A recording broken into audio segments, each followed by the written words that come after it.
वकिल और गणमाध्यम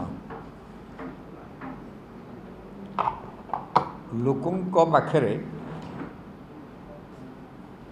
तांकर जो छविटी रही ए छविटी हूँ से माने सत्यर संधान रे लागंती सत्य उपस्थापन करती सत्य पई लढ़ती। आज दुईटी खबर कागज प्रकाशित दैनिक समाज आउ दैनिक संवाद उभय उपस्थापित करा जाइथिबा ओडिशा बार एसोसिएशन रो सभापति सीतांशु द्विवेदींकर वक्तव्य जी राजा चक्रंकर वकील अटंती तांकर वक्तव्य एटा संपूर्ण मिथ्या कपोल कल्पित एवं निज क्लाएंट को सुरक्षा देवाई उद्दिष्ट एथर कौन से प्रकार सत्यता नहीं। आमे आशा करूँ जे गणमाध्यम अंततः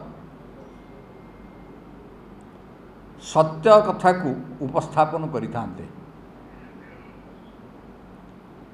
गणमाध्यम जना पड़ुची केवल वक्तव्य उपस्थापन करिवार दायित्व नेले एवं से कारणरू भारतीय जनता पार्टीर राज्य सभापति भारतीय जनता पार्टीर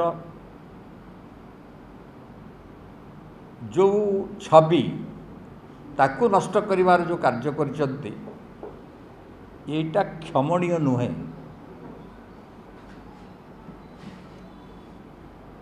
गणमाध्यम रे सत्यर उपस्थापन हवा दरकार एवं जो विभिन्न सूत्र को वेरीफाई करिवार जो व्यवस्था गणमाध्यम अच्छी पुराना सेटा व्यवहार करा जिवा उचित थिला। मु जाने ना ओडिशा बार एसोसिएशन रो सभापति भाव में सीतांशु द्विवेदी कार्य करिसंती ना अभियुक्त राजा चक्रंकर वकील भाव में कार्य करिसंती। अंततः बार काउंसिल रो सभापति ठारू एभली दायित्वहीन वक्तव्य आशा करा जाए नहीं। यह से पूरा फेटर्निटी रो जो इमेज से इमेज को प्रभावित करू छवि को प्रभावित करू। मु आशा करुँची जहाँ से त्रुटि करिसंती से जो गणमाध्यम पक्षर हो कि अभियुक्त राजा चक्रंकर वकील पक्षर हो से तुरंत एथिपाई क्षमा भिक्षा करेंगे। एतिक मात्र मोर आपण सामने उपस्थापन अच्छे।